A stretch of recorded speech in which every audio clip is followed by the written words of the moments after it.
ലൈംഗിക അതിക്രമ കേസിൽ ശാസ്ത്രീയ തെളിവുകൾ ലഭിച്ച ശേഷം രഞ്ജിത്തിനെ വീണ്ടും കസ്റ്റഡിയിൽ ആവശ്യപ്പെടുമെന്ന് കൊച്ചി സിറ്റി പോലീസ് കമ്മീഷണർ. സെറ്റിൽ ഉണ്ടായിരുന്ന ചിലർക്ക് അതിക്രമത്തെക്കുറിച്ച് അറിയാമായിരുന്നു. അതിജീവിതയുടെ പേര് പരസ്യപ്പെടുത്തുന്നവർക്ക് എതിരെ ശക്തമായ നടപടി സ്വീകരിക്കുമെന്നും കമ്മീഷണർ കാളിരാജ് മഹേശ്വർ പറഞ്ഞു.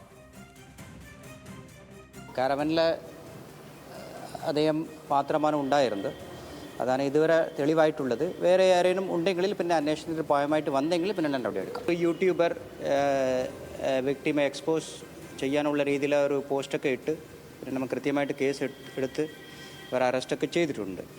അതാണ് മറ്റേ ഒരു ചീപ്പ് പോപ്പുലാരിറ്റിക്കായിട്ട് ഇങ്ങനെയുള്ള ചെയ്യக்கூடிய ആൾക്കാർ ഉണ്ടെങ്കിലും ഒരു മെസ്സേജായിട്ട് ഇരിക്കട്ടെ എന്നാണ് നമ്മൾ ആ രീതിയിൽ മുൻകൂട്ടി പോയത്. യാതൊരു രീതിയിലും വ്യക്തിമെ എക്സ്പോസ് ചെയ്യാനുള്ള രീതിയിൽ ഇൻഫർമേഷൻ ആരും കൊടുക്കില്ല. അതാണ്.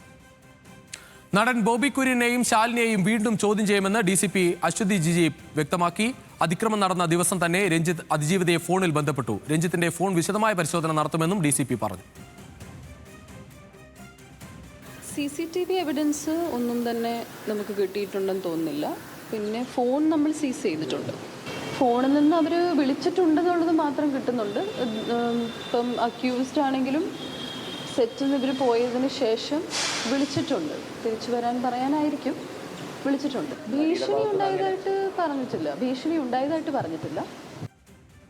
കൂടുതൽ വിവരങ്ങളുമായി സൈഫുനിസ അലിയാർ ചേരുകയാണ് കൊച്ചിയിൽ നിന്ന്. സൈഫുനിസ, വളരെ വേഗത്തിൽ തന്നെ ഈ അന്വേഷണം പുരോഗമിക്കുന്നതാണ് കാണുന്നത്. എന്തായാലും നിലവിൽ ചോദ്യം ചെയ്തതോ ഈ നടപടിക്രമങ്ങളോ മാത്രമല്ല, കൂടുതൽ സാങ്കേതിക തെളിവുകൾ കൂടി ശേഖരിച്ച ശേഷം വീണ്ടും കസ്റ്റഡിയിൽ വാങ്ങി ചോദ്യം ചെയ്യേണ്ടത് ഉണ്ട് എന്ന് പോലീസ് കരുതുന്നു. രുചിഷ്, തീർച്ചയായും. കാരണം ഇത്രയും ദിവസത്തെ അന്വേഷണവുമായി രഞ്ജിത്ത് സഹകരിച്ചിട്ടുണ്ട്. പക്ഷേ ഇനിയും കൂടുതൽ തെളിവുകൾ ശേഖരിക്കേണ്ടതുണ്ട്. ഇപ്പോൾ നേരത്തെ പറഞ്ഞതുപോലെ തന്നെ കമ്മീഷണർ പറഞ്ഞതുപോലെ CCTV ദൃശ്യങ്ങൾ ലഭ്യമായിട്ടില്ല.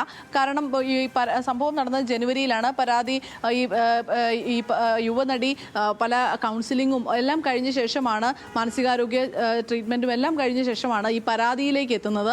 അപ്പോൾ തന്നെ 2 മാസം കടന്നുപോയിരുന്നു. ഈ 2 മാസത്തിന് മുൻപുള്ള CCTV ദൃശ്യങ്ങൾ ക്യാരവന്റെ പുറത്തുള്ളത് ലഭ്യമല്ല എന്നാണ് ഇപ്പോൾ DCPയും കമ്മീഷണറും പറയുന്നത്. അതുകൊണ്ട് തെളിവുകൾ ശേഖരിക്കേണ്ടതുണ്ട്. ഫോണിൽ നിന്ന് പ്രഥമദൃഷ്ട്യാ നോക്കിയ തെളിവിൽ നിന്ന് തന്നെ ഫോൺ ആദ്യഘട്ടത്തിൽ പരിശോധിച്ചപ്പോൾ തന്നെ ഈ പരാതിക്കാരിയെ ഈ സംഭവം നടന്ന അന്ന് തന്നെ രഞ്ജിത്ത് വിളിച്ചിരുന്നു എന്നുള്ളത് സ്ഥിരീകരിക്കാൻ സാധിച്ചിട്ടുണ്ട്. പക്ഷേ ഈ പരാതിക്കാരി ഫോൺ എടുത്തിട്ടില്ല.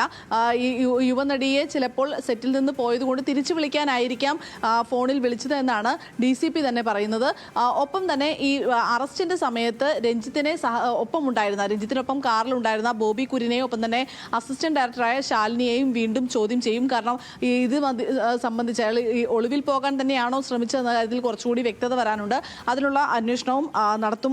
ഒപ്പം തന്നെ രഞ്ജിത്തിനെ ഫോൺ കസ്റ്റഡിയിൽ എടുത്തിട്ടുണ്ട്. ഈ ഫോൺ കസ്റ്റഡിയിൽ എടുത്തിരുന്ന് ഇനി ശാസ്ത്രീയ പരിശോധനയ്ക്ക് നൽകും. ഈ ശാസ്ത്രീയ പരിശോധനാ ഫലം വരുന്നതിനനുസരിച്ചായിരിക്കും രഞ്ജിത്തിനെ ഇനിയും കസ്റ്റഡിയിൽ ചോദ്യം ചെയ്യുക. നിലവിൽ 2 ദിവസത്തെ കസ്റ്റഡിയായിരുന്നു രഞ്ജിത്തിന് നൽകിയിരുന്നത്.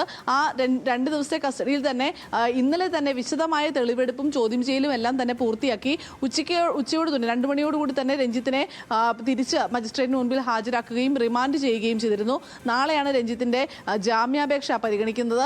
ഈ ആരോഗ്യ പ്രശ്നങ്ങൾ അടക്കം ഉള്ളതുകൊണ്ട് തന്നെയാണ് പോലീസ് ഇന്ന് വരെ കസ്റ്റഡി ഉണ്ടായിട്ടും ഇന്നലെ തന്നെ തിരിച്ചു നൽകുന്ന ഒരു ഘട്ടത്തിലേക്ക് എത്തിയത്. അതുകൊണ്ട് തന്നെ ഇനി പരമാവധി തെളിവുകൾ ശേഖരിച്ചിട്ട് ഈ തെളിവുകൾ നിരത്തിയുള്ള ഒരു ചോദ്യം ചെയ്യലാണ് അന്വേഷണ സംഘം ആലോചിക്കുന്നത്. എന്തായാലും പ്രത്യേക അന്വേഷണ സംഘം കൃത്യമായ രീതിയിൽ തന്നെയാണ് അന്വേഷണത്തിൽ മുന്നോട്ട് പോയിക്കൊണ്ടിരിക്കുന്നത്. വളരെ രഹസ്യമായ നീക്കങ്ങളിലൂടെ തന്നെ രഞ്ജിത്തിനെ അറസ്റ്റ് ചെയ്യാനായി, തെളിവെടുപ്പ് വേഗത്തിൽ പൂർത്തിയാക്കാനായി ആദ്യഘട്ട ചോദ്യം ചെയ്യൽ പൂർത്തിയാക്കിയിരിക്കുന്നു. ഫോണെല്ലാം സീസ് ചെയ്ത് ശാസ്ത്രീയ പരിശോധനയ്ക്ക് അയച്ചിരിക്കുന്നു.